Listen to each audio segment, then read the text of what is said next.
Oke, baik. Selamat pagi, Pak Guru. Selamat pagi. Bagaimana kabarnya hari ini? Kabar baik.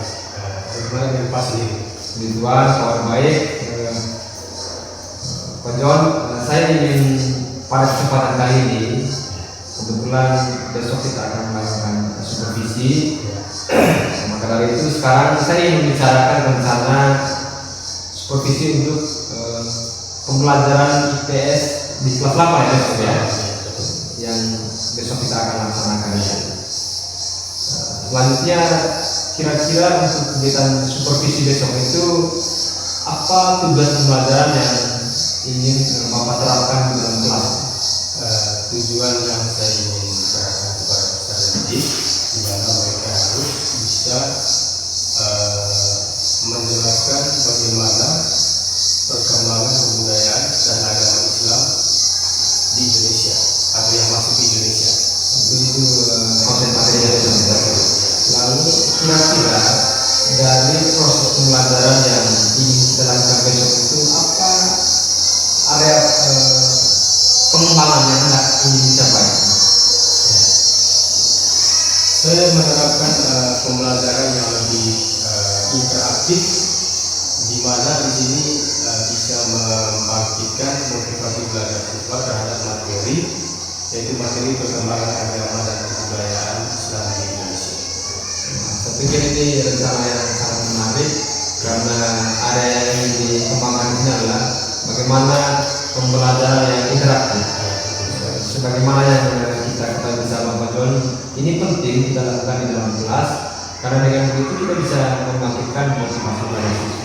Saya pikir ini rencana yang sangat menarik. Mudah-mudahan besok itu bisa diimplementasikan dengan baik di dalam kelas. Lalu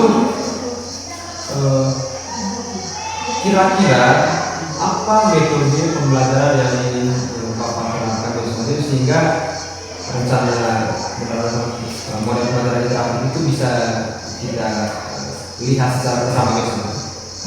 Jadi metode yang digunakan di sini ya, di mana mereka harus berdiskusi, dan untuk mencapai diskusi ini kita harus membangun mereka dalam beberapa kelompok, sehingga masing-masing kelompok berinteraksi untuk memahami materi yang dipelajari pada kesempatan atau pada tema yang dijalankan besok. Oke, baik. Saya pikir pada bagian ini cukup menarik juga. Lagi metode yang digunakan itu metode diskusi ya, diskusi. Metode diskusi itu kan kita melatih anak itu bagaimana mereka berinteraksi, bagaimana mereka berkolaborasi, sehingga yang namanya kepemimpinan murid itu bisa kita lihat di situ. Karena di situ kan paling tidak mereka ya bekerja sama dalam kelompok, saling mengisi antara satu dengan yang lainnya. Manakala ada yang sudah lebih memahami, mereka membantu yang belum memahami.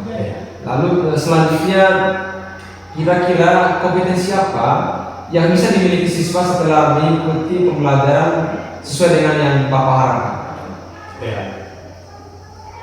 Dari kompetisi yang diharapkan, di mana mereka dengan berani menyampaikan pendapat atau masukan ketika kelompok-kelompok lain mempresentasikan hasil diskusi yang mereka lakukan. Seperti ini. Luar biasa, berarti ketika kelompok berpresentasi berarti ada kelompok lain yang mungkin menyampaikan tanggapannya ataupun menyampaikan pertanyaannya, sehingga ya, dalam hal ini kompetensi dari siswa itu benar-benar ya, dimunculkan dalam proses pembelajaran. Baik, selanjutnya apa yang perlu mendapat perhatian khusus pada pembelajaran yang mau kita lakukan besok? Yang menjadi perhatian khusus saya sebagai guru dan sebagai pendamping, di mana mereka harus terlibat aktif, sehingga harapannya jangan ada peserta didik yang pasif begitu. Karena bagaimanapun materi ini harus sasarannya ke semua peserta didik, bukan hanya peserta didik tertentu. Jadi prinsipnya mereka harus aktif semua. Berarti kata kuncinya di situ adalah terlibat aktif ya, terlibat aktif. Ya, karena itu kadang kita ini terlalu mendominasi kelas, sehingga bukannya kita menerapkan model pelajaran yang kalau diistilahkan itu student center, masih tetap teacher center, artinya kan berpusat pada guru. Guru lihat diri kita sendiri di dalam kelas, kita lupa bahwa muara terakhir daripada kelas pelajaran kita lakukan itu adalah bagaimana agar anak didik kita itu terlibat aktif dalam setiap proses belajar. Ini materi yang cukup menarik juga. Selanjutnya saya ingin Bapak besok itu memfokuskan pengamatan pada kegiatan diskusi kelompok sebagaimana metode yang ingin Bapak terapkan besok ya. Nah, dan Bapak bisa menggunakan ini, nanti ada format pengamatan yang saya berikan. Artinya kan ini Bapak Guru dalam proses diskusi kelompok yang Bapak ingin terapkan besok itu, di situ bisa dilihat apakah anak itu secara sungguh-sungguh atau tidak. Kalau memang tidak, kira-kira apa yang harus kita lakukan sebagai guru agar anak yang motivasinya masih rendah bisa ditingkatkan lagi. Baik, Pak Don, sekali lagi terima kasih dan selamat menjalankan aktivitas proses pelajaran besok ya. Terima kasih. Sama-sama.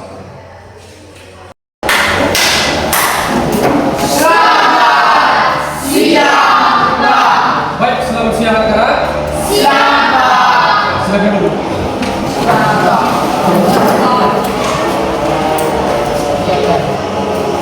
Bagaimana kabar kalian hari ini? Baik, sehat, luar biasa.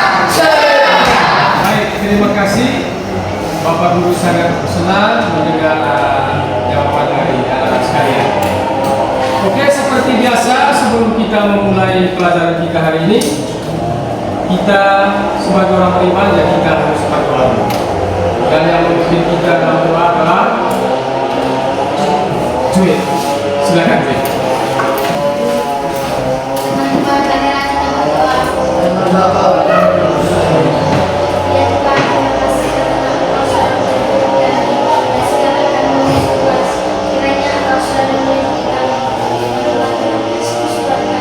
Amin.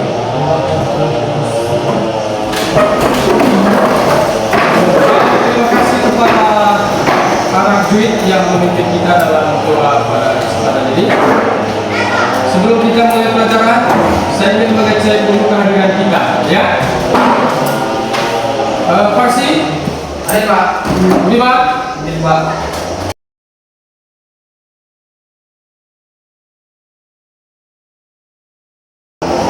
Libo.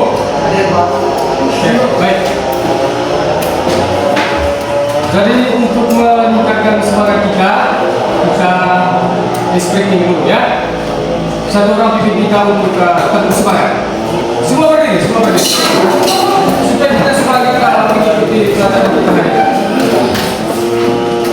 Tepuk semangat.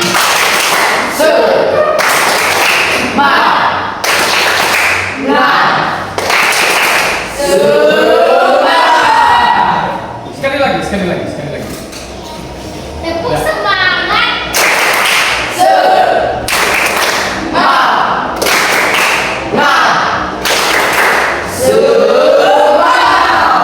Terima kasih, silakan dulu.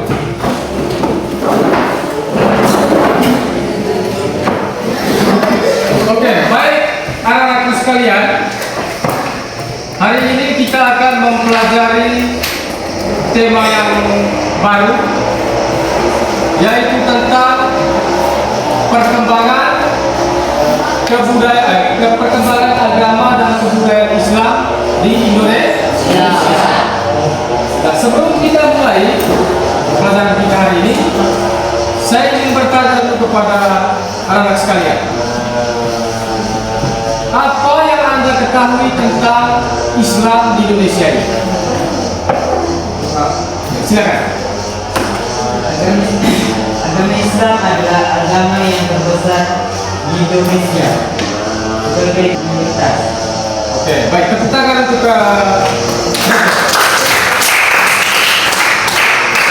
saya pikir semua jawabannya sama ya.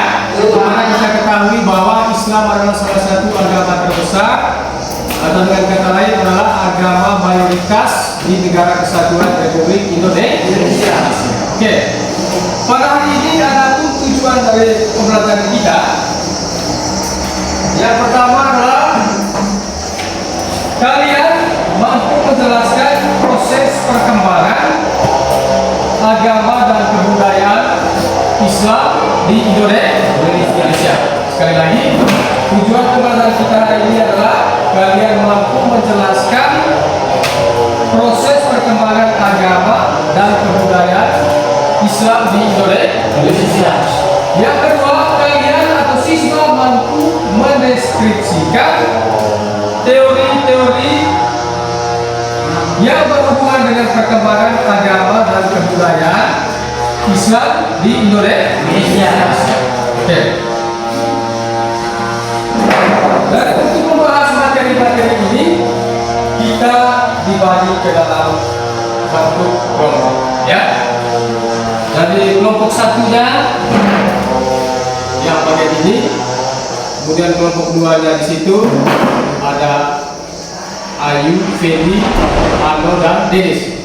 Kelompok tiganya Boni dengan kawan-kawan. Kemudian kelompok empatnya Libo dan kawan-kawan. Oke, siap? Siap, Pak. Sekarang kita buka teks halaman 119. Untuk kelompok 1, diskusinya tentang perkembangan agama dan kebudayaan Islam di Indonesia beserta dengan teori-teori masuknya agama Islam di Indonesia. Nah, untuk kelompok 2, penyebaran agama Islam di Indonesia. Nah, kelompok 3, bentuk interaksi budaya yang dipengaruhi oleh Islam di Indonesia. Pada pertemuan sebelumnya saya sudah menjelaskan kepada kalian semua tentang interaksi, yaitu hubungan timbal balik antara satu pihak dengan pihak lain, atau antara negara yang satu dengan negara yang lain. Oke? Dan yang terakhir kelompok 4, perkembangan kerajaan Islam di Indonesia. Oke. Sudah siap semua? Nah, kalian diberi tugas untuk mendiskusikan tema-tema ini, dan setelah itu nanti akan dipresentasikan di depan kelas, dan teman-teman lain harus memberikan pertanyaan ataupun masuk. Oke, sudah paham ya? Oke, kita mulai dari sekarang. Dulu sesuai kelompok yang sudah dibagikan. Kerja sesuai dengan kelompok yang sudah dibagikan tadi.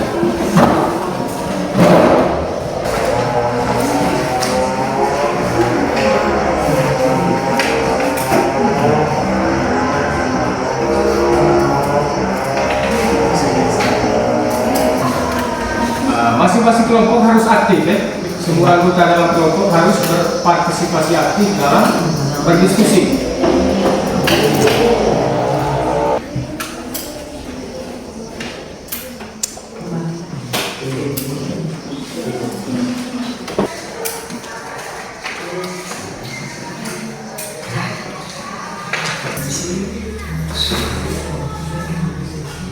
Sekitar 10 menit.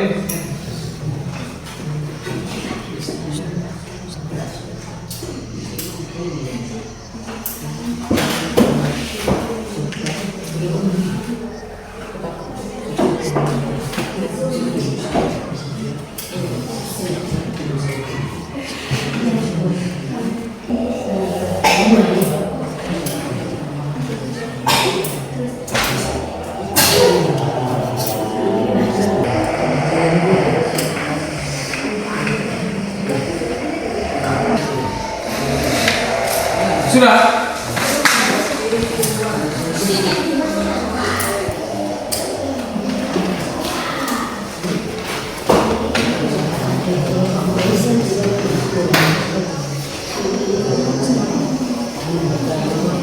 Oke, yang mempresentasikan tugasnya yang pertama lagi adalah kelompok 1, kemudian kelompok 2, kelompok 3, dan yang terakhir adalah kelompok 4. Oleh karena itu, siapkan dia punya hasil diskusinya dengan baik. Hingga ketika ditanya oleh teman-teman lain atau teman-teman kelompok lain bisa dijawab oleh kelompok yang sedang mempresentasikan hasil diskusinya di depan kelas ini. Paham ya? Oke.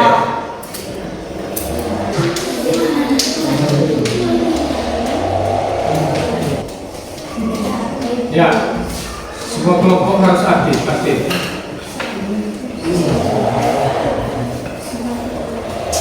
Kelompok 1 silakan. Kurang lebih 5 menit lagi.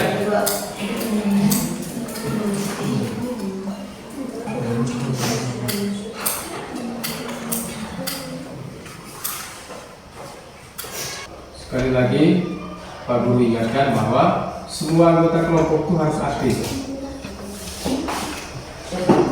Nah, ketika nanti teman-teman kelompok lain mempresentasikan hasil diskusinya depan ini, wajib teman-teman dari kelompok lain untuk bertanya atau memberikan masukan. Sudah jelas ya? Yuk, Pak. Oke.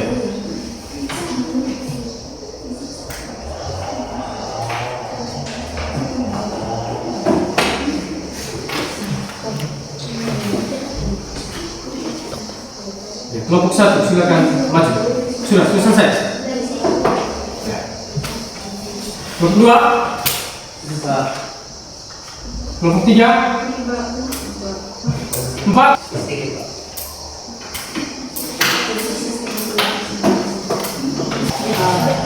Ya, silakan maju kelompok 1. Oke. Yang bertugas sebagai moderator juga menyampaikan materinya. Selamat pagi teman-teman. Pagi. Kami dari kelompok 2 ingin mempresentasikan hasil kerja kami yang berjudul Ciri Perkembangan Agama dan Kebudayaan Islam di Indonesia. Saya mempersilakan teman saya Indri untuk membacakan hasil pekerjaan kami. Ada 3 teori mengenai proses masuk Islam ke Nusantara. A. Teori Gujarat. Teori ini menyatakan Islam dibawa ke Indonesia oleh para pedagang Islam Gujarat India sekitar abad ke-12. Bukti dari teori ini adalah batu nisan Sultan Malik as-Salim atau Sultan Samudra Pasai yang bercorak Gujarat. Bukti lainnya adalah tulisan Marco yang menyatakan bahwa ia mendapati bahwa penduduk di Perlak atau Peura, Aceh Timur dan yang beragama Islam seperti peran pedagang India dan penyebaran agama tersebut. B. Teori Mekah. Teori ini menyatakan bahwa pengaruh Islam dibawa masuk ke Indonesia sekitar abad ke-7 oleh para pedagang Arab. Bukti yang mendukung teori ini adalah adanya pemukiman Islam pada tahun 674 di Boros, pantai sebelah barat Sumatera. Teori ini didukung oleh Taman dan J. dan Leo. C. Teori Persia. Teori ini menyatakan bahwa Islam dibawa masuk ke Indonesia oleh orang-orang Persia sekitar abad ke-13. Acara Tabot yaitu upacara yang mengganti Husain bin Ali atau cucu Nabi Muhammad yang dirayakan di Bengkulu dan Sumatera Barat setiap tanggal 10 bulan Muharram dijadikan bukti atas teori ini. Menurut pendukung teori ini, upacara Tabot juga merupakan ritual tahunan di Persia. Mari kita memberikan aplaus kepada teman kita ini. Sekian dari kelompok kami, mungkin dari teman-teman yang mengajukan pertanyaan. Baik, terima kasih waktu saya perwakilan dari kelompok 2 ingin bertanya. Coba kalian jelaskan teori Gujarat mengenai masuknya Islam ke Indonesia. Bisa ulang. Coba kalian jelaskan teori Gujarat mengenai masuknya Islam ke Indonesia. Terima kasih. Mungkin dari teman-teman lain ingin mengajukan pertanyaan. Saya mempersilakan teman saya mulai. Saya perwakilan dari kelompok 4 ingin bertanya. Coba kalian jelaskan mengenai teori makna dalam hubungannya dengan agama Islam yang masuk ke Indonesia.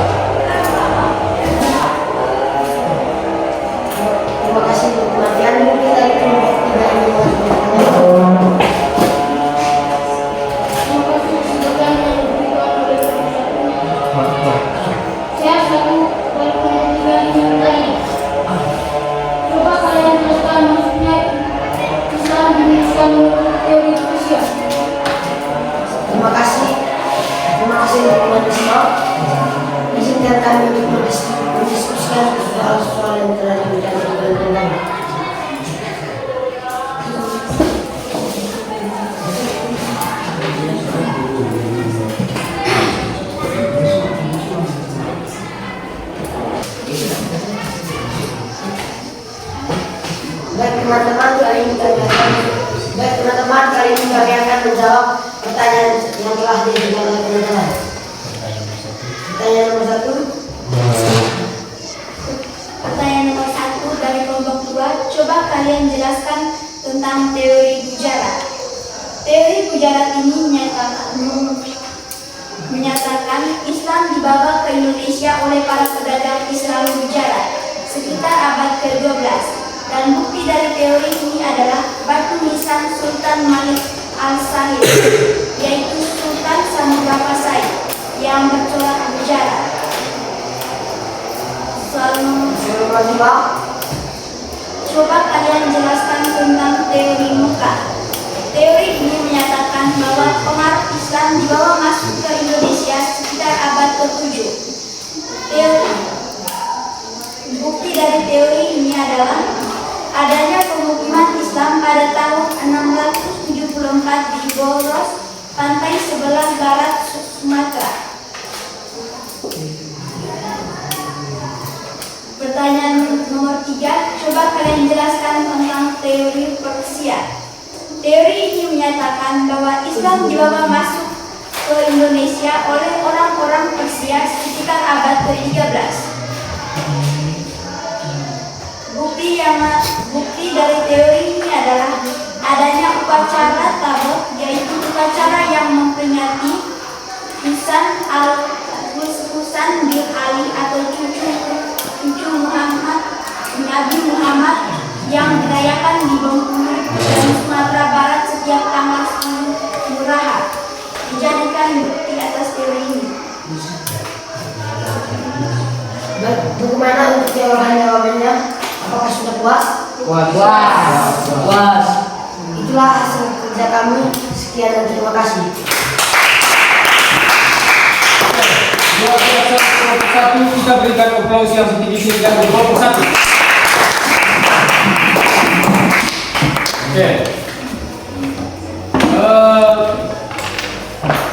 Materi yang disampaikan atau dipresentasikan oleh kelompok 1, kita memberikan suatu kesimpulan bahwa memang agama dan kebudayaan Islam hadir di Indonesia tidak mudah seperti yang kita bayangkan atau tidak muncul secara tiba-tiba. Tetapi ada para pedagang yang berasal dari luar negeri yang ingin memperkenalkan agama dan kebudayaan Islam di Indonesia. Dan tadi sudah kita mendengar bersama bahwa ada 3 teori yang disampaikan oleh para ahli yang berhubungan dengan masuknya agama Islam dan kebudayaannya di Indonesia. Salah satunya tadi adalah teori Gujarat, teori Arab, dan yang ketiga adalah teori Persia. Nah, di mana teori-teori ini menunjukkan bahwa Islam hadir di Indonesia itu melalui para pedagang, ya, bukan militer atau melalui diplomasi, tidak, tetapi melalui para pedagang. Sekali lagi kita berikan aplaus yang setinggi-tingginya.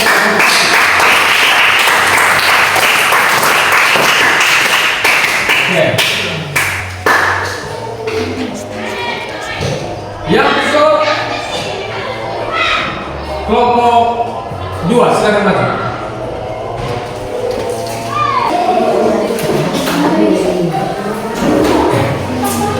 Selamat pagi teman-teman. Kali ini kami akan mempresentasikan hasil pekerjaan dari kelompok kami yang berjudul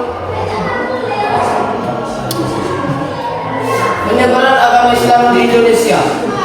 Kepada teman Ayu, saya persilakan untuk mempresentasikan hasil pekerjaan dari kelompok kami. Penyebaran agama Islam di Indonesia. Secara proses masuk dan perkembangan agama dan kebudayaan Indonesia di Nusantara berjalan dengan damai. Agama dan kebudayaan Islam mendapat sambutan yang baik dari masyarakat. Faktor-faktor yang mendukung hal tersebut: A. Syarat pemeluk agama Islam mudahnya ditunjuk dengan mengucapkan kalimat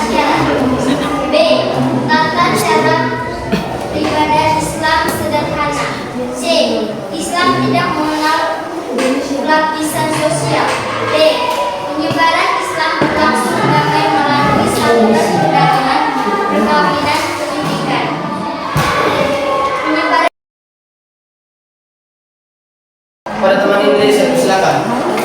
Terima kasih atas kesempatan yang diberikan. Saya perwakilan dari kelompok 1 ingin bertanya, apa saja faktor-faktor yang mendukung proses masuknya dan berkembangnya agama Islam di Indonesia? Faktor-faktor yang mendukung hal tersebut. Syarat belum agama Islam cukup mudah, yaitu cukup dengan mengucapkan kalimat syahadat. Bagaimana teman Idris? Sehat, Bas? Kelompok kami sangat puas dengan jawabannya. Mari kita berikan aplaus.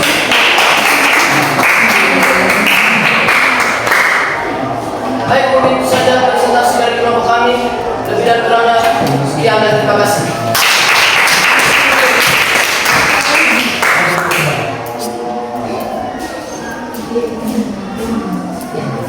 Baik, sekali lagi kita berikan aplaus kepada kelompok 2 yang sudah menyampaikan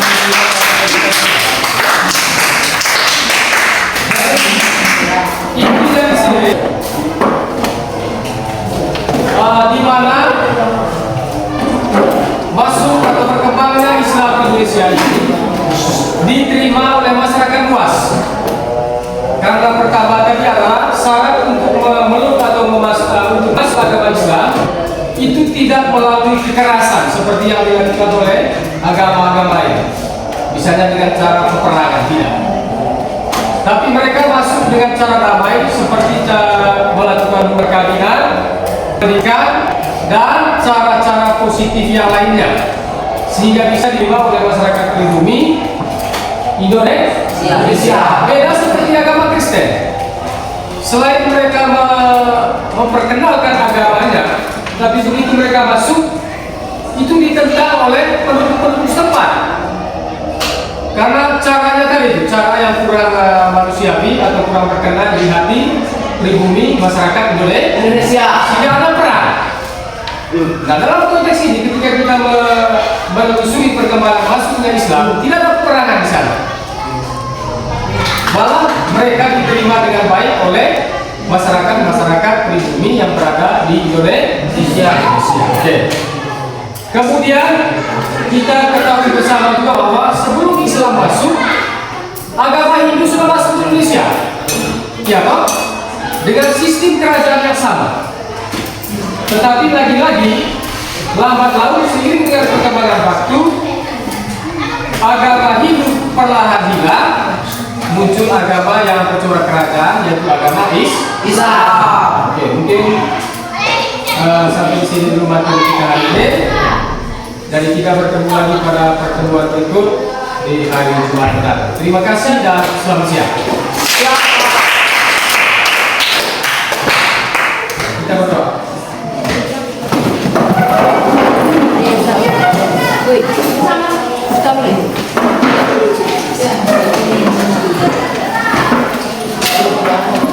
Teman-teman, marilah kita berdoa. Ya Tuhan, terima kasih karena Engkau selalu memberi kami secara yang memulai. Kiranya Engkau selalu memberi kami dengan Tuhan Kristus kami. Amin. Terima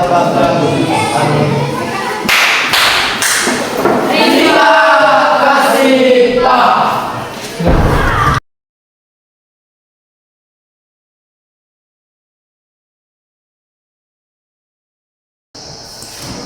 Oke, salam dan bahagia. Saya Yohanes Sepulus Kristan Barok, CGP Angkatan 11 Kabupaten Bangkalan Barat. Saat sekarang di hadapan Ibu Pengajar Praktik Ibu Sutia Kamila SPDGR. Pada kesempatan kali ini saya akan melakukan praktik coaching untuk supervisi akademik, dalam hal ini pada tahapan percakapan pasca observasi. Dan di hadapan saya sudah ada coach saya, Pak John. Selamat pagi. Selamat pagi, Pak. Baik, senang sekali rasanya di pagi hari ini kita kembali bersama. Tentu sebagai guru kita punya mimpi yang sama untuk kemudian menghadirkan satu ekosistem pembelajaran di sekolah kita yang berpihak pada murid tentunya ya.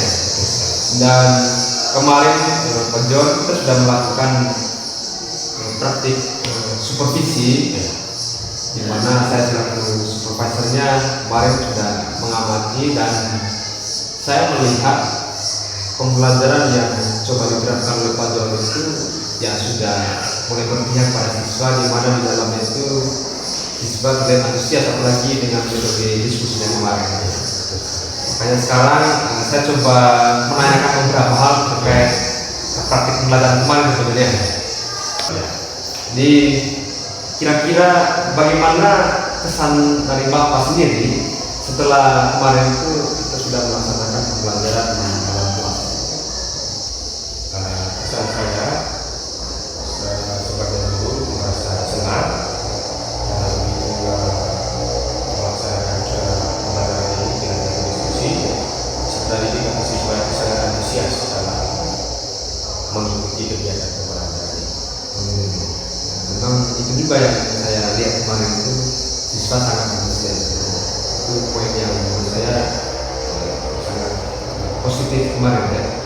Lalu kira-kira dari pembelajaran yang sudah dipraktikkan oleh Pak John kemarin itu, apakah tujuan pembelajaran ataupun area pengembangan yang kemarin itu sudah ada pada percakapan pra itu sudah terrealisasi atau belum?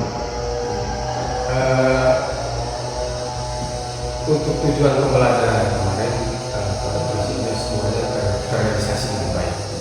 Di mana peserta didik bisa menyampaikan tujuan pembelajaran itu melalui kegiatan diskusi dalam kelompok kemarin, sehingga mereka sangat antusias dan memahami betul tujuan pembelajaran yang kita pelajari bersama melalui diskusi kemarin.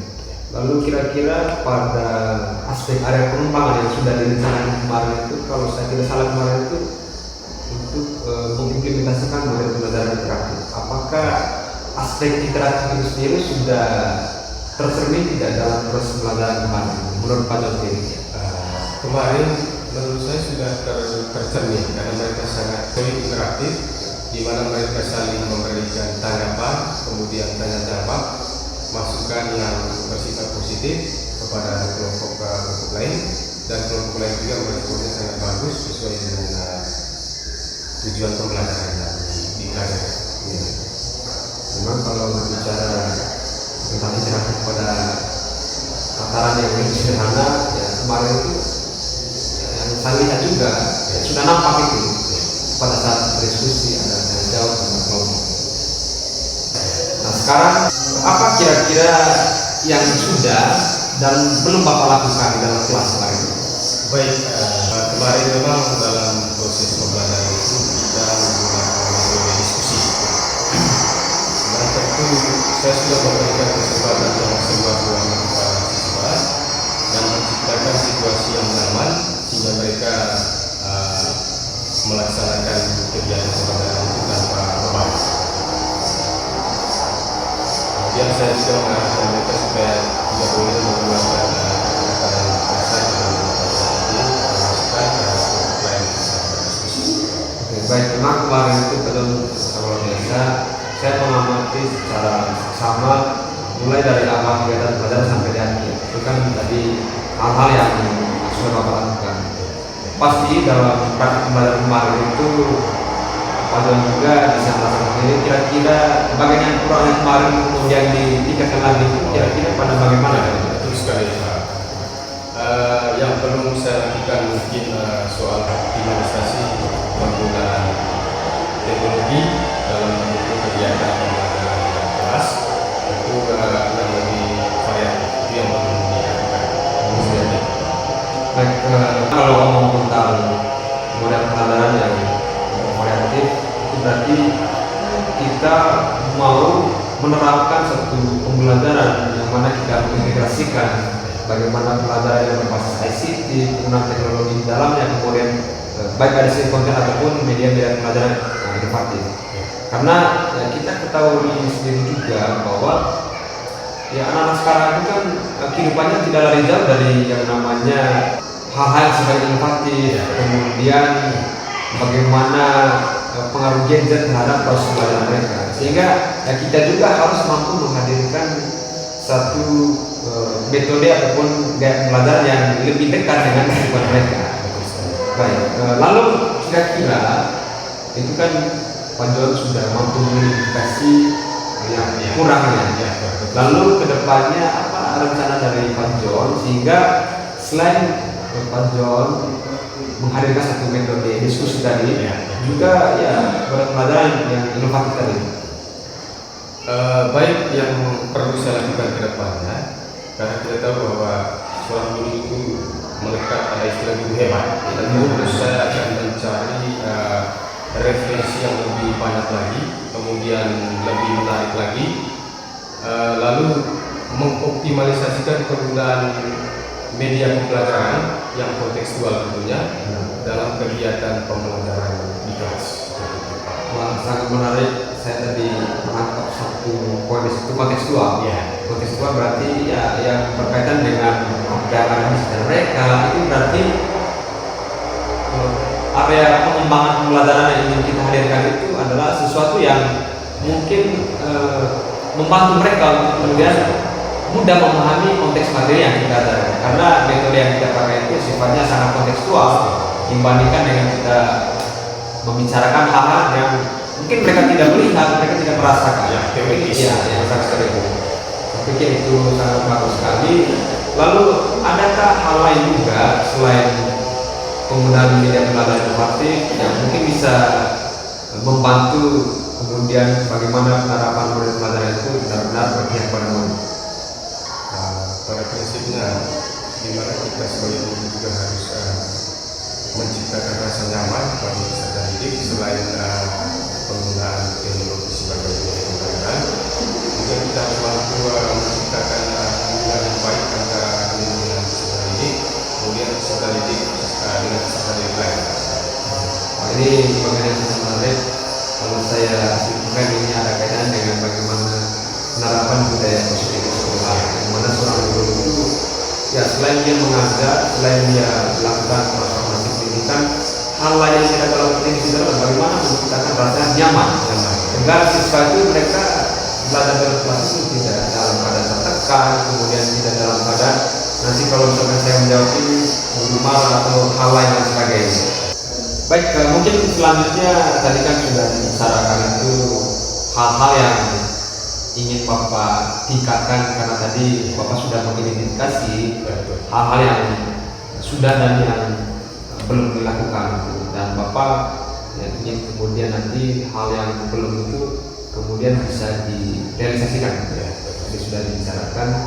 Lalu pertanyaannya kira-kira kapan itu bisa diimplementasikan sehingga bagian yang masih kurang dan yang belum dilakukan kemarin itu bisa nampak pada pembelajaran kali berikutnya. Baik, Pak Udol, seperti yang saya sudah sampaikan sebelumnya bahwa yang memang perlu saya lakukan adalah mengoptimalisasikan penggunaan media pembelajaran dalam kegiatan pembelajaran berlangsung. Nah, kedepannya saya akan berusaha untuk memaksimalkan penggunaan media pembelajaran dalam kegiatan pembelajaran kelas. Itu dilaksanakan di pertemuan berikutnya pada minggu depan. Seperti itu maksudnya.